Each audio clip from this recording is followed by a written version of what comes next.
give it up. Let's give it up for talented people. Let's give it up. The band. Let's give it up for each other.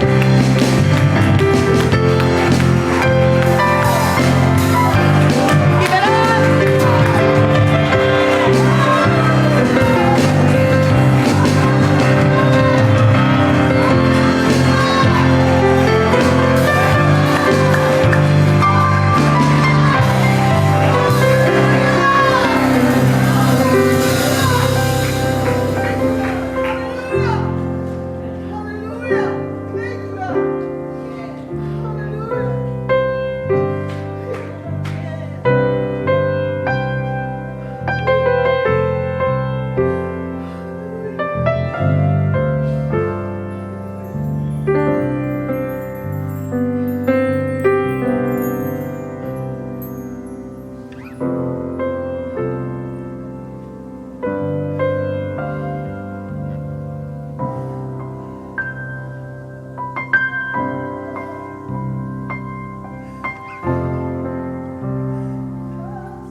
Put your hand on your heart.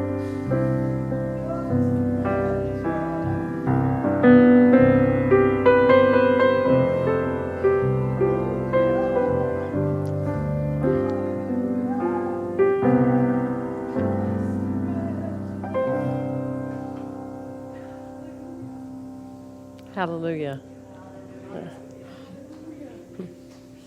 There's one life.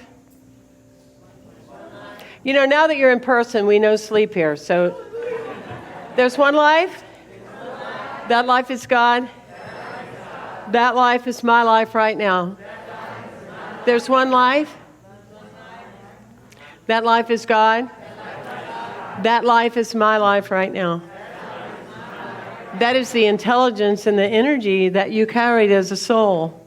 That is the energy and the intelligence that you carried the very day that you went, wah, here I am. The day that you were born, as Khalil Gibran would say, you came through your parents, but life is the one that brought you here. The presence of the universe is the one that sent you here as a soul, yes? And that is the energetic level in which you live and move and have your being. And any time that you are away from that reality, away from that deep dive within yourself, that part of you that cries, that knows that your soul has a purpose, that your soul has value, being you. I'm not talking about doing today. I'm talking about being you. It's so hysterical how people can come up with the concept of being themselves and make it hard. Hard is not being you. Everybody breathe. Hard is being somebody else, buying into somebody else's belief system, playing small when you are large, settling, right? When there's so many possibilities and choices around you. Today, I'm talking about, or at least I thought I was, the life without a zip code. And I was thinking about that, about how you can have the most beautiful package in the world. You can write the most moving handwritten note in the world. You can send something warm and fuzzy and get it all wrapped perfectly. But if you don't have the right zip code at the end, and it's coded within the post-office surface, it will wind up in hooty-dooty land. It won't be found. Are you with me? It won't be found. It's out there in the ethers, and a year later, you'll see that package back at your door going, how did you get here? You were supposed to be over there, somewhere else, where I sent you. Well, that's the way the soul code is. And the most simplistic way is that you have a code of your soul. And it's a package, and it's a present, and it is amazing, and it is of the divine, of the greatest thing that you could think of that you call divine, that is you times thousands and thousands and thousands of so much more. Yes? And so we learn how to line up with our code. So first of all, if this is interesting to you, are you okay with that? Okay. So first of all, when you think about your soul, the first thing that must be in place, if you do not have it, is to understand the value that you call life. I'm going to tell you a story about a couple of our friends of our community, Sharon and Carol, who were driving from Maine, true story, all of it, driving from Maine, and they come upon Savannah, Georgia, and a car comes from the side. They have a major accident, total their vehicle. They're traumatized. They get a hotel for the night, and the next morning through insurance, they got another car, okay? They're driving down the road because they're coming from Savannah to Florida. That's what, 500 plus miles, yes? And so they're driving this car and they go, it doesn't feel big enough. We need to go get another car. So they go turn in that car and they get another car and they start heading from Savannah to St. Pete, Florida. That being said, it was one of the worst rainstorms we have had in a very long time, okay? The kind where the water is so deep on the road that you don't know, if you hit it, if you're going to lose control or whatever. A lot of rain. And they look at one another and go, do you hear a cat? Do you hear a cat? I don't know. I was hearing something. So they pull over. They look around the vehicle. And they go, no, there's no cat. So they go further. Meow, meow. Meow, meow. They pull over again. They pull everything out of the car in the midst of this amazing storm. No cat. They go to a dealership and ask them to look everywhere because there's a cat. No cat. They come to St. Pete. They pull up in the driveway. The neighbors come over and they go, the strangest thing happened to us. The whole time we've been on this journey through this horrendous storm, we have discovered this noise and we can't figure it out. The neighbor climbs up under the car and in the back on the wheel axle was a little bitty kitten. A little bitty kitten that had been stuck and could not get out. And it had the intelligence of its soul to live. Do you get that? It had the intelligence within itself that says, here I am. I have this life. I'm not taking it for granted. And here I am. And every now and then, which is rare, that I feel a little depleted, I remember the cat that's now almost 4 years old, that's named, by the way, Savannah. I mean, what else are you going to do about that? And I remember that. I remember that energetic space of that because that's the power that we call life. So when you are languaging, I don't feel like I have enough purpose. I don't feel like I have enough going on. What's it all supposed to be about? Not enough meaning. You pull in, what do I believe about life? Life is a privilege. It's a privilege and never to be taken for granted, yes? The other thing that's so exciting about the times we live in now is many of you probably said along the way, even before you agreed to arrive here on this earth body plane, that you wanted to understand how to be a mystic. Did you? Because you couldn't be more of a mystic than you are right now. Because a mystic is someone who can manage the mystery. A mystic is someone that can live in vulnerability. It's okay to clap for yourself. A mystic is someone that can live in I don't know.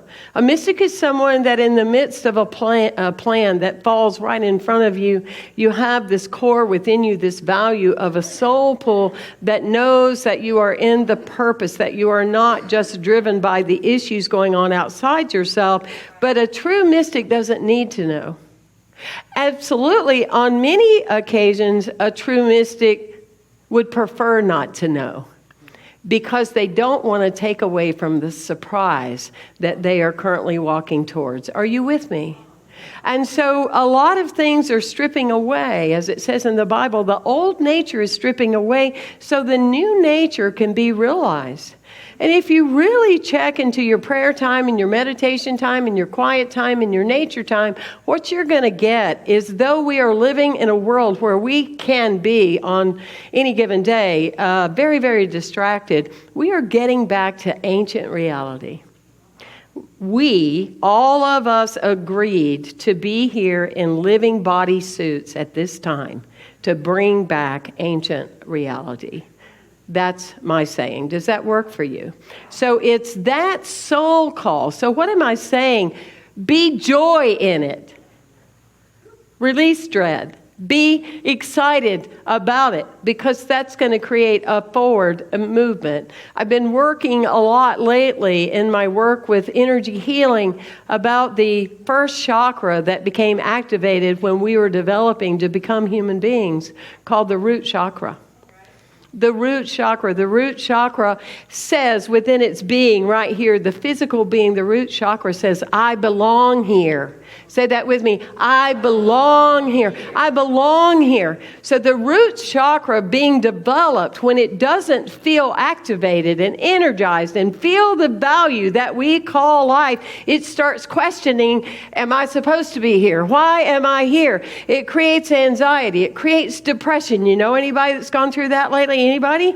It starts questioning the essence of being rooted to the earth as a human being and wanting to fly away somewhere in some esoteric energy to become whole and solid in who we are. The very interesting thing about the root chakra, if you're not aware of it, is it also is the first part of us that develops taste and smell.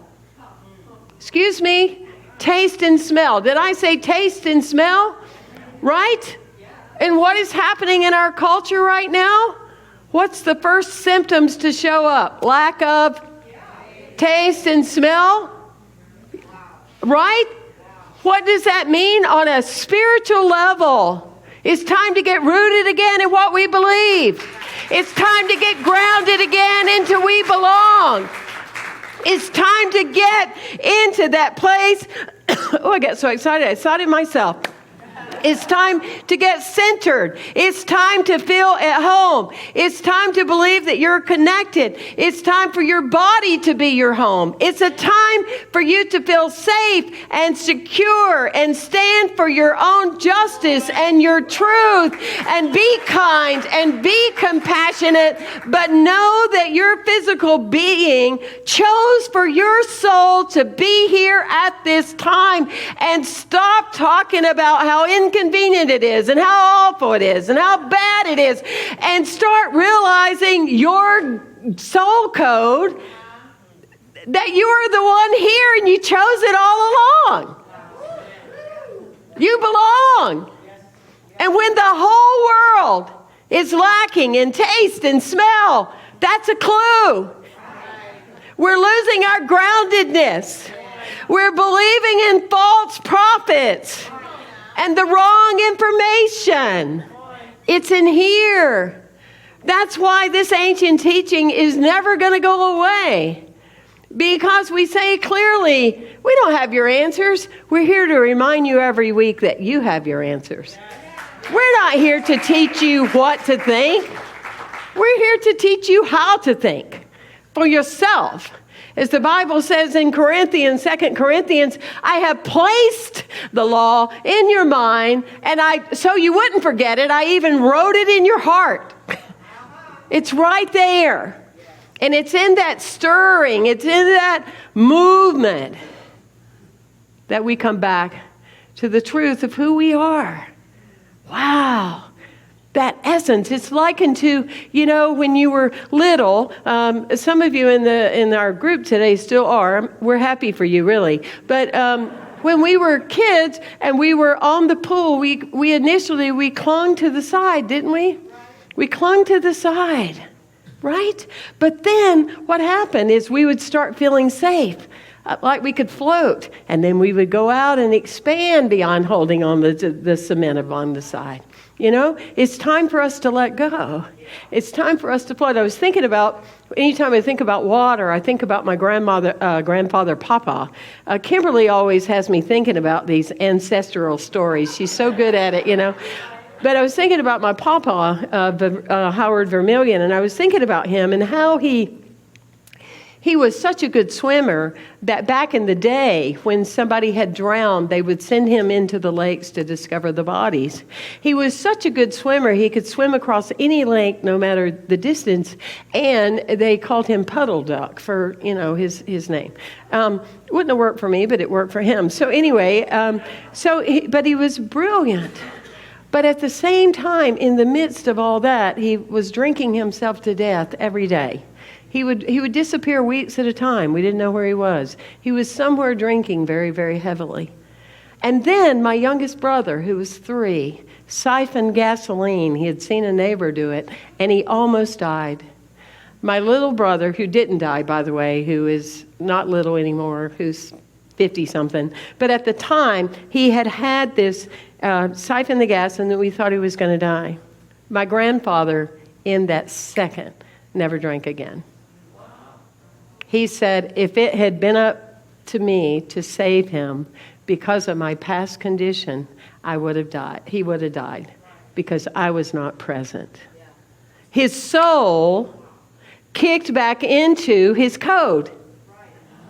His soul kicked back into what he knew, why he came, that he belonged. And it lined up with who he is. You see, we don't need to wait for tragedy to line up. We don't need to wait for pain to push us to a new place. We can choose. We can choose. We can say, I'm here. I'm ready to align with who I am. Say it, I am here. I am ready to align to my place. Absolutely. That's the truth of who we are. Catherine Ponder, I don't know how many of you have read her. I mean, she's amazing in her abundance and prosperity, and she's given so much, a lot to unity and tithes and everything through the years. But she says that, you'll hear people saying, I really need to, I need to give up these problems. And she said, when you say that, she said, what you really want to know is how excited those problems would be that you would let them go. We say we're going to let go of the problems and do them a favor. They really want us to let them go. And when we do talk like that, it's our ego. It's our ego. Because we don't need those problems. I used to tease my mother about 2 things. One is I asked her until I was 40-something if I was adopted. Because I felt like I had come from somewhere else. Anybody else feel that way? My root chakra has taken a lot of work. We won't go there. That's another talk. But anyway, so it's like, was I adopted? So that would be one thing. But then I would ask her if she had me so she could have a counselor to talk about my father. Did any of you have those family systems, And I would say, did you have me just so you could talk about my dad? Well, it was until I was 31 years old that I went to group therapy. And lots of years after that, but we won't go there today. They say time's very important here, so I'm going to go. So anyway, but in therapy, I was coached to say to my mom, I don't want to talk about that anymore. I don't want to talk about my dad anymore. It's a much longer story, but I gave you the bullet. But it's like, I don't want to talk about that anymore. That's not my life path anymore. Well, you know what? It's like they didn't have any problems anymore. Why? Because she didn't have a place to feed it to. Are you with me? She doesn't watch anymore. Somebody's going to tell her she's going to start watching, but I can just say whatever I want. So anyway, but it is true. I'll tell you that. But anyway, that was so amazing that there were no more issues. Why? Why do we have problems? Ask. Because you feed them. Because you feed them. Because you keep them alive. So as a soul, you become, when you're dedicated to your soul work, you become very, very clear that you are a gatekeeper about what you let in. You become very clear about what you entertain. You're no longer criticizing. You're not doing triangulation. You're certainly not gossiping. You grow to a different vibration of who you are because you realize that your task is called forth now for the planet. It's so much bigger than all of you, but collectively we are creating an inertia of a new time and bringing in, these sacred realities. I love the Bible story, and our kids will be getting some of that because pretty soon we're going to open our kids department again. But in that, I love the story of David and Goliath. Because I think it's a true human story. I think it's a family system story, is that when it was David's call to take on Goliath, his family, everybody, and his friends started telling him how to go about it. You remember that? How to handle it, how to bring him down, what weapons to use, what shield to use, what he needed, how he needed to be thinking, where he needed to go. And it just wasn't working for him. And so he went into his own being and said, I'm going to use what I know is mine to use. I'm going to use my slingshot. I'm going to use what I use that works in my life. And therefore, he was able to take the giant down. Any perceived giants that you have in your life, anything that is keeping you from feeling that you are totally delivering your soul mission, anything. You want to use innately the tools that you have. Don't turn on yourself. Draw out of yourself that great awakening through the power of your own imagination. So I'm going to close with a woman that she was concerned about her little boy walking to school every day by himself. And so she talked to a neighbor, and the neighbor said, no problem. So we walk every day, and me and my little girl, and we'll just walk behind him, and he won't know we're there, but we'll just make sure that he's there. And, and that we'll just see that he gets to school, and it'll be okay.